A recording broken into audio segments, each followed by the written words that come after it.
지금 이 영상을 클릭하신 이유, 사실 마음속에서 이미 알고 계실 겁니다. 뭔가 이상하다는 신호를 느꼈기 때문이죠. 이 사람이 정말 나를 사랑하는 걸까? 아니면 그냥 곁에 두기 편해서 있는 걸까? 이 질문이 머릿속을 떠나지 않는 순간이 있었을 겁니다. 관계 안에서 불안을 느끼면서도 내가 너무 예민한 건 아닐까? 하고 스스로를 다독이고 계신다면 오늘 이 영상 끝까지 봐주시길 바랍니다. 심리학에서는 이런 상태를 인지 부조화라고 부릅니다. 상대의 행동이 사랑과 맞지 않는데도 내가 믿고 싶은 쪽으로 해석하려는 심리적 방어 기제가 작동하는 겁니다. 머리로는 뭔가 잘못됐다는 걸 알면서도 마음은 계속 좋은 쪽으로만 해석하려 하는 거죠. 오늘은 바빠서 그런 거겠지.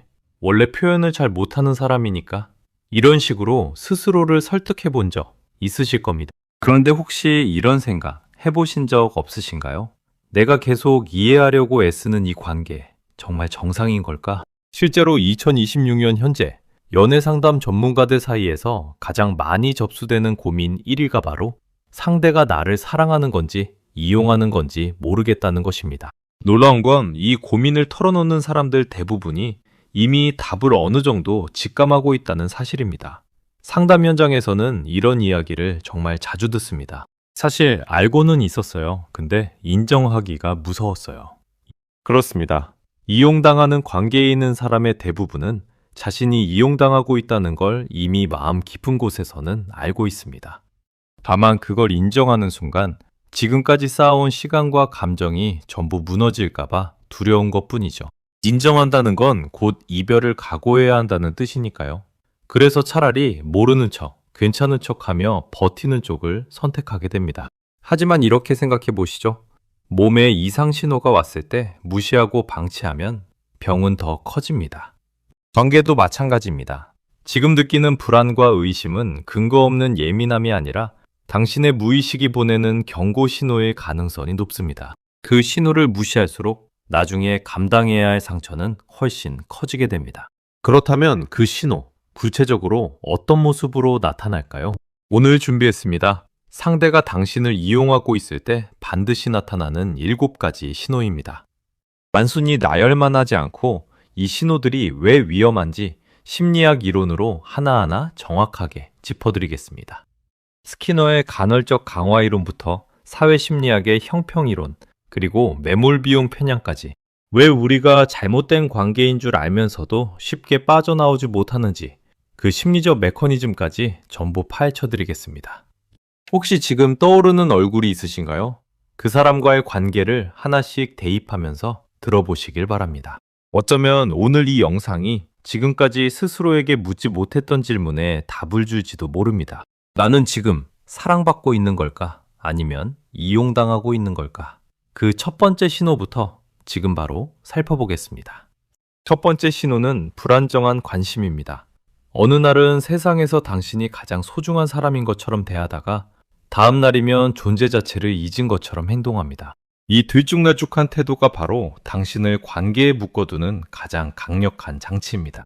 오늘 다정했던 사람이 내일 갑자기 차가워지면 우리는 본능적으로 이렇게 생각합니다. 내가 뭘 잘못했나? 하지만 이건 당신의 잘못이 아닙니다. 그 온도차 자체가 상대의 전략일 수 있습니다. 두 번째 신호는 필요할 때만 연락하는 패턴입니다. 평소엔 답장도 늦고 무심한데 외롭거나 무언가 필요한 순간에만 갑자기 다정해집니다. 이 타이밍을 잘 살펴보시길 바랍니다. 연락의 빈도가 아니라 연락하는 이유가 중요합니다. 혹시 그 사람이 연락하는 시점을 떠올려 보신 적 있으신가요? 대부분 힘들거나 심심하거나 뭔가 필요할 때였을 겁니다. 세 번째는 감정 무시입니다. 당신이 힘들다고 말해도 별것도 아닌 걸 가지고 그래? 라며 대수롭지 않게 넘깁니다. 당신의 감정이 대화의 주제가 되는 일이 거의 없고 항상 상대의 이야기로만 흘러갑니다. 대화를 시작하는 사람도 끝맺는 사람도 늘 상대라면 그 관계의 무게중심이 어디에 있는지 다시 생각해 봐야 합니다. 네 번째는 말뿐인 미래입니다. 나중에 같이 여행 가자, 우리 언젠간 같이 살자 라는 말은 늘 하지만 구체적인 계획으로 이어진 적이 단 한 번도 없습니다. 미래를 약속하는 말은 당신을 현재에 붙잡아두기 위한 도구일 수 있습니다. 말은 언제나 아름답지만 날짜도 없고 예약도 없고 준비도 없는 약속이라면 그건 계획이 아니라 그저 듣기 좋은 문장일 뿐입니다. 여기까지 4가지 신호를 살펴보셨습니다. 혹시 지금까지 나열한 것 중에서 마음에 걸리는 게 하나라도 있으셨나요? 있었다면 그건 우연이 아닐 가능성이 높습니다. 그런데 진짜 문제는 지금부터입니다. 이 4가지 신호만으로도 이미 불안을 느끼셨다면 다음에 이어지는 3가지는 훨씬 더 결정적입니다. 이제부터 소개할 신호들은 관계가 사랑인지 통제인지를 명확하게 갈라놓는 결정타에 가깝습니다. 과연 어떤 신호들이 남아있을까요? 지금부터 이어서 살펴보겠습니다. 5번째 신호는 당신이 선을 그으면 화를 내는 것입니다. 건강한 관계에서는 경계를 설정하는 것이 자연스럽습니다. 오늘은 좀 쉬고 싶다고, 그건 내가 불편하다고 말했을 때 상대가 그걸 존중하는 대신 넌 왜 맨날 그래? 나한테 관심이 없는 거지? 라며 공격적으로 반응한다면 이건 사랑이 아니라 통제입니다. 진짜 사랑하는 사람은 당신의 경계를 침범하려 하지 않고 오히려 그 경계를 지켜주려고 했습니다. 반면 이용하는 사람은 당신이 선을 그는 순간 자신이 가진 통제권을 잃는다고 느끼기 때문에 본능적으로 방어적이고 공격적으로 나옵니다. 혹시 상대에게 거절이나 부탁을 했을 때 돌아온 반응이 이해였는지 짜증이었는지 떠올려 보신 적 있으신가요? 6번째는 일방적인 희생입니다. 관계를 돌아봤을 때 시간과 에너지와 돈을 쏟는 쪽이 항상 당신이라면 심각하게 점검해 봐야 합니다. 상대는 받기만 하고 당신은 주기만 하는 구조가 고착화되어 있다면 그건 연인 관계가 아니라 공급자와 소비자의 관계에 가깝습니다. 연락도 당신이 먼저, 데이트 약속도 당신이 먼저, 화해도 당신이 먼저라면 그 관계 안에서 당신은 이미 감정노동을 도맡고 있는 셈입니다. 사랑은 원래 기울어질 수 있다고 생각하기 쉽지만 계속해서 한쪽으로만 기울어진 저울은 결국 무너지게 되어 있습니다. 7번째이자 가장 파괴적인 신호는 잠수와 재등장의 반복입니다. 아무 예고 없이 연락이 끊기고 며칠 혹은 몇 주 후에 아무 일 없었다는 듯 다시 나타납니다. 그리고 돌아올 때마다 평소보다 더 달콤한 말을 합니다. 이 패턴이 반복되면 당신의 자존감은 바닥을 치게 됩니다. 내가 뭘 잘못했을까? 를 끊임없이 되새기게 되고 상대가 돌아왔다는 사실만으로 감사함을 느끼게 되죠. 이건 정말 이상한 감정입니다. 나를 힘들게 한 사람인데 그 사람이 돌아왔다는 이유만으로 안도감을 느끼고 있다면 이미 그 관계 안에서 심리적인 균형이 완전히 무너져 있는 상태라는 뜻입니다. 지금까지 소개한 7가지 신호 중에서 몇 개나 해당되셨나요? 하나, 둘이라면 아직 여지가 있을 수 있지만 셋 이상이라면 이건 우연이 아닙니다. 반복되는 패턴이고 설계된 구조일 가능성이 높습니다. 그런데 여기서 정말 궁금한 게 하나 생깁니다. 이렇게 명백한 신호들이 있는데도 왜 우리는 이 관계에서 쉽게 빠져나오지 못하는 걸까요? 머리로는 알면서도 발이 떨어지지 않는 이유. 그건 단순히 의지의 문제가 아닙니다. 여기에는 아주 강력한 심리적, 신경과학적 원리가 숨어 있습니다. 다음 이야기에서 그 이유를 정확하게 파헤쳐 보겠습니다. 심리학자 B.F. 스키너는 실험을 통해 놀라운 사실을 밝혀냈습니다. 보상이 매번 주어질 때보다 예측할 수 없는 타이밍에 간헐적으로 주어질 때 행동이 훨씬 강하게 고착된다는 겁니다. 이걸 간헐적 강화라고 합니다. 슬롯머신에 사람들이 중독되는 원리와 정확히 같습니다. 언제 당첨될지 모르니까 오히려 그 불확실함 때문에 계속 레버를 당기게 되는 겁니다.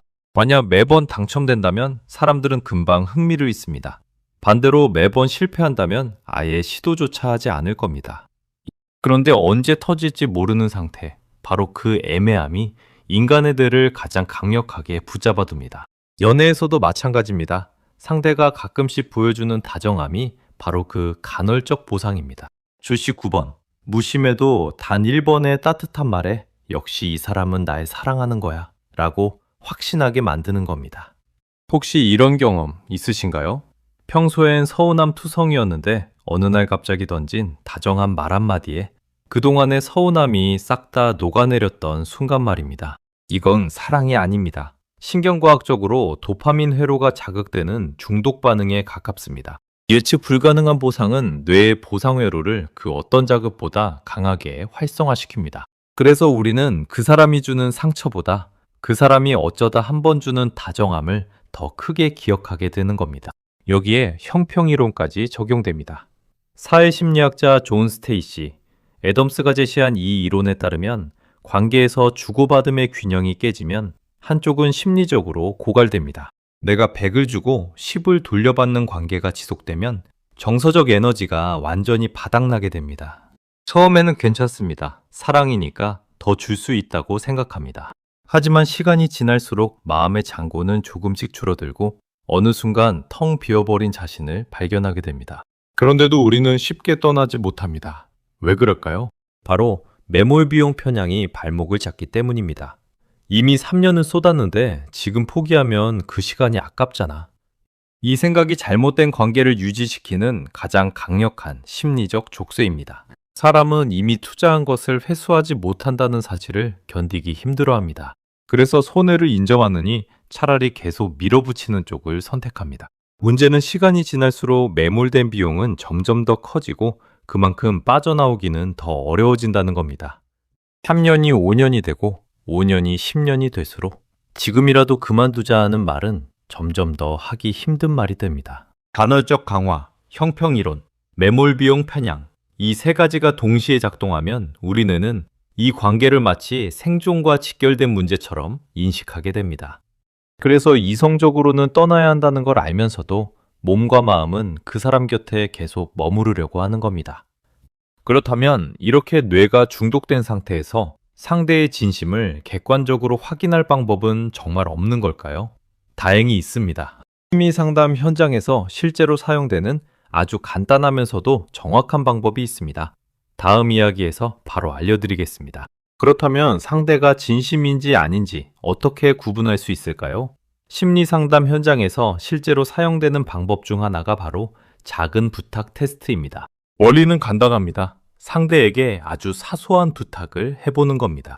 오늘 퇴근길에 우유 하나만 사다 줄 수 있어? 같은 작은 요청이요. 거창한 것도 부담스러운 것도 아닙니다. 오히려 너무 사소해서 상대가 거절할 이유조차 없어 보이는 부탁일수록 좋습니다. 그 사소함 안에 진심이 담겨 있는지 아닌지가 그대로 드러나기 때문입니다.